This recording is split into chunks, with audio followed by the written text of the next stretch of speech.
Hope Church. I'm Keith Becker, and I'm privileged to bring you today's Hope Devotional. I don't know about you, but I like to go hit the golf ball now that it's getting to be summertime. And I'm not very good, but it sure is fun to get out there.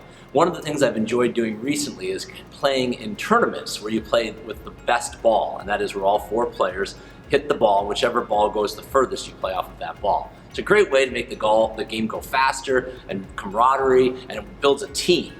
But have you ever thought about how the person, maybe myself in this case, who always ends up hitting the ball the least distance, and sometimes you have to use every person's stroke at least once during the period of the 9 holes or 18 holes, and so everyone feels like, okay, we'll use Keith's shorter distance ball because we have to on this hole, but at least it was a decent shot. I say that because that decent shot for me would be a time of jubilation. I thought I did great, but I compared it to the other 3 people on my team who shot further than me. And what I'm getting at is the greatest things that can rob you of joy is comparison. I have a story I'd like to share with you of Peter having an opportunity to get to meet Jesus after he's been restored. Some of you might remember Peter, one of the 12 disciples, betrayed Jesus on the night before he was crucified. 3 times he denied Jesus before this rooster crowed that he even knew Jesus. And then after Jesus rose again, he visited Peter. Peter was crushed. He didn't know how he could look Jesus in the eyes again. And Jesus came to him and said, in 3 different ways, restored Peter and said, you are my son. Go and be the church leader that I've called you to be. Talk about a joyful moment. Talk about, oh, you've got to feel so good. But then Jesus had a hard word for Peter. And this is found in John 21, verse 18 through 23. Jesus says to Peter, truly, truly, I say to you, when you were young, you used to dress yourself and walk wherever you wanted. But when you are old, you will stretch out your hands, and another will dress you and carry you where you do not want to go.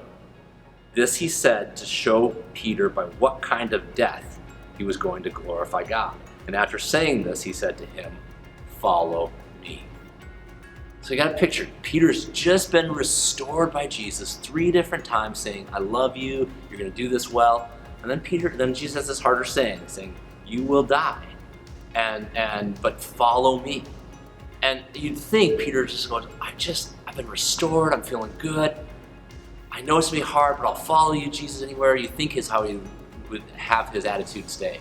But instead, John, the other disciple, Peter catches a glimpse of John, and he says this to Jesus, Peter does. He says, Peter turned and saw the disciple whom Jesus loved, referring to John, following them. The one who had also leaned back against him during the supper and had said, Lord, who is it that is going to betray you?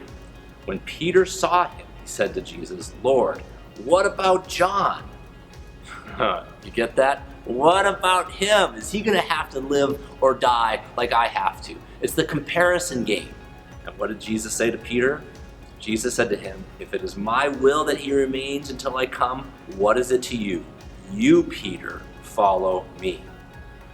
And I share that because Jesus wanted Peter to get that I've restored you, I've called you, live into that calling, whatever it may be, follow me, I'm with you, it's the best plan I have for you, and don't compare what I've given you with everything else. Because there's one thing that's going to rob you of joy, and one thing that's going to take your heart off of Jesus is comparing to others. And I want to encourage you today, don't let comparison ruin your joy.